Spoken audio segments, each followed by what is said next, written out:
Hey, what's up, guys? It's Bakes, and thank you for joining me for day number 15 of my 31 Days of Horror. It's crazy that we're pretty much at the halfway mark. I still got 16 more movies to go. But so far, I feel like I'm traveling pretty well. I haven't tripped up on any of the days yet. But as I said, still 16 more movies to go. So let's see how well I can keep going. But today's movie, if you've been following along with my 31 Days of Horror, you guys would know what movie it is. Today's movie is from 2021, and it is Halloween Kills. As I said, if you've been following along on day number 1, I did Halloween 2018. Today, Halloween Kills, and then on the 31st, I'll do Halloween Ends. But either way, before we get into my thoughts of Halloween Kills, let's quickly go through the plot. And I guess kind of a spoiler for Halloween 2018, so if you don't want that spoiled, maybe this isn't the video for you. At least this plot description isn't. But at the end of Halloween 2018, Laurie and her child and her granddaughter trapped Michael in the basement of her fortress, lit it on fire, and that was meant to be his demise. However, the firefighters showed up not knowing that Michael was in there to come put out the fire. Michael escapes, and now on the same night, he is wreaking havoc on Halloween in Haddonfield. Now there's sort of a plot going on with this angry mob trying to take out Michael themselves, this lynch mob. And yeah, I guess that's pretty much it to do with the plot. So let's get into my thoughts of Halloween Kills from 2021. So if you are watching this review but haven't seen Halloween Kills, you've probably heard a lot of mixed opinions. Some people saying that it's the worst film in the whole Halloween franchise, or some people saying it's just so crazy that it's fun. To me, this is a Halloween movie on cocaine and just plenty of other drugs. This movie is insane. The kills are amplified with more gore, the brutality, the variety of kills. As I said, this is the best way I can describe it, a Halloween movie on cocaine and plenty of other drugs. Evil dies tonight. A saying that is said 1,000 times in this movie. It's got to be one of the biggest horror memes of 2021. Let alone of the past decade. Like, after this movie came out, everyone was saying Evil Dies Tonight, just making a meme of that saying. But I gotta say, it's also a soft spot in me because I kind of liked it. It was funny.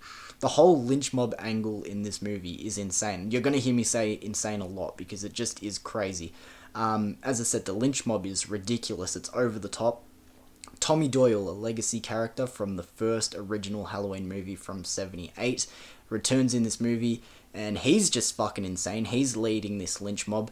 As I said, a lot of legacy characters return, but he sort of takes main stage.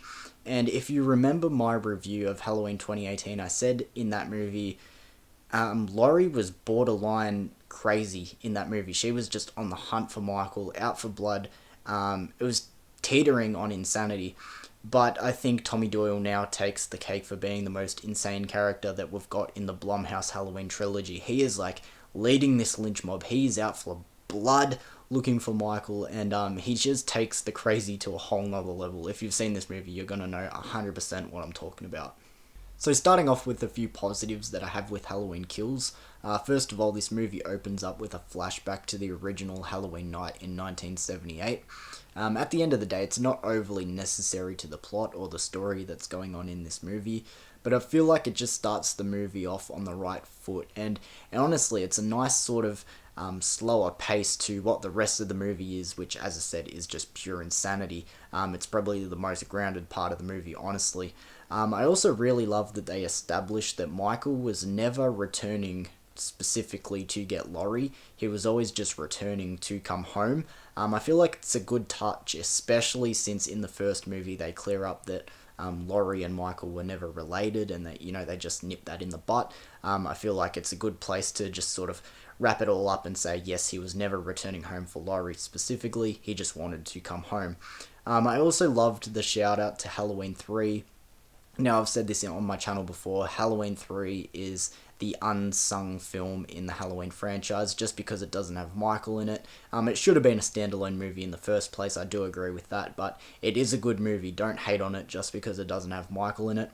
But I love the shout out to Halloween 3 in this movie, the 3 silver shamrock masks. Just for a rebooted trilogy, this being the Blumhouse trilogy, to focus on a little bit more than the Myers story, and just tip the hat to Halloween 3. I really liked that as well. I thought it was well appreciated.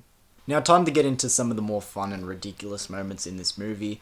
In my review for Halloween 2018, I spoke about how Michael is now essentially a 60-year-old man. I mean, these movies take place 40 years after the original, so yeah, it would roughly put Michael around his 60s. And I know he's Michael Myers and he can do some things that, the standard human cannot. But as I said, he's in his 60s and he's essentially John Wick. Like, the stuff he can do in these movies is insane. Like, as I said, at the start of the movie, the house is burning down. There is, like, falling pieces of wood on fire. You presume so many things could have crushed him. Inhaled an insane amount of smoke. And yet, once he is pulled from the house, he is able to fight off a troop of firefighters. Like, these are buff guys who have to, do this for a living, like pull people from fires and break down doors and everything. He cleans up that mob like it's no one's fucking business. And you could say the same thing about when the lynch mob comes and fights him at the end of the movie. Like, he's taken a fair beating by this point, and yet he is able to fight off everybody. And to continue on with Michael's sort of John Wick antics, the part where he kills the part of the mob that's looking for him in the playground. I think there's 4 people in the car. The kills are insane. I think he kicks the car door, which makes someone with a gun shoot it, bounce it off the door, and shoot themselves in the head. Like, it's insane. I'm sorry if I spoiled a kill for you there, but as I said, this movie is like a Halloween film on cocaine. Michael, this is the most insane we've ever seen him, and, if he is in his 60s, fuck, I hope I'm like him in my 60s, because he is fucking in such great shape. He's insane. Now, I'm not gonna lie, I do find it kind of funny and definitely ironic how in the original Halloween 2, Laurie spent majority of that film's runtime in a hospital bed, and that was a lot of people's complaints about Halloween 2. Laurie's barely in it just because, as I said, she is pretty much isolated in this hospital bed. And now in this second film, in the Halloween reboot, Laurie again is confined to a hospital bed for majority of this film's runtime.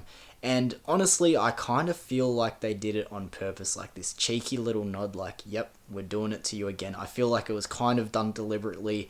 And even though it sort of goes with the story, as I said, I feel like they kind of did it on purpose just to give you the nod of, yep, we're doing it to you again for a second time in the second movie.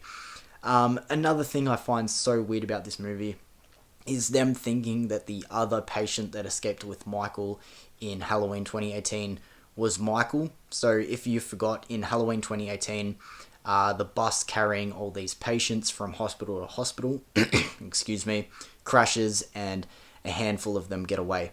2 of them go into Haddonfield, one being Michael, the other being this balding little chubby guy.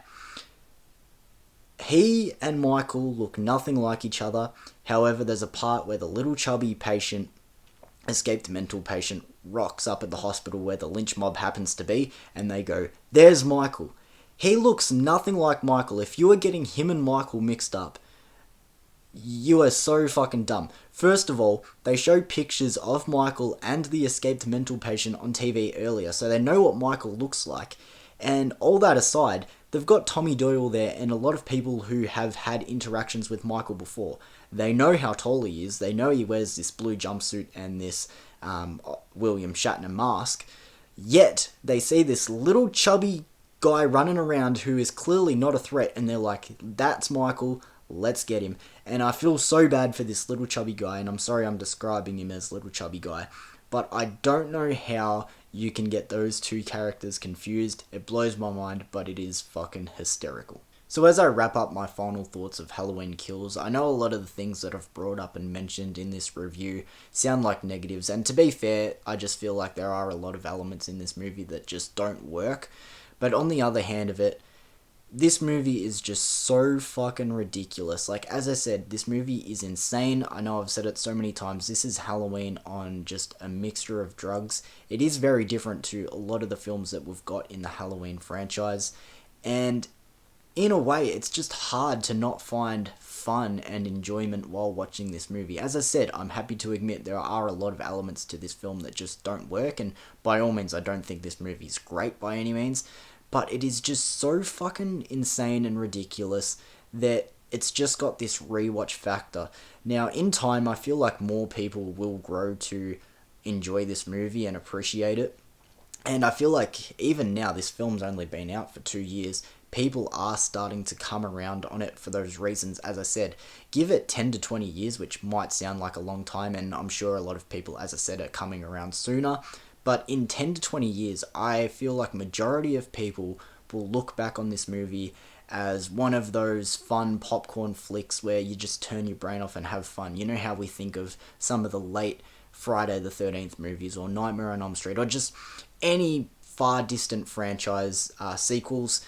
They're not great, but we have fun with them. I think people are going to flip a switch in their mind and realize that Halloween Kills, yes, is kind of fun. And I feel like it's still even got room to grow on me. So I'm hoping it will grow on other people. I'm going to give Halloween Kills a 6.5. As I said, by all means, this movie is not great.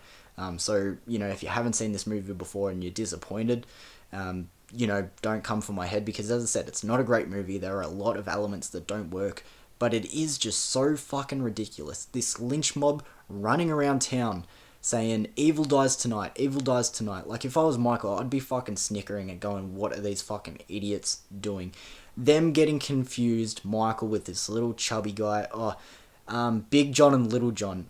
I don't have a problem with two characters being called Big John and Little John, but do they need to refer to themselves as Big John and Little John every 20 seconds? This movie is just insane. There is nothing like it, really, in the Halloween franchise. As I said, there are ridiculous Halloween movies, but nothing like this. It's just a total wild card.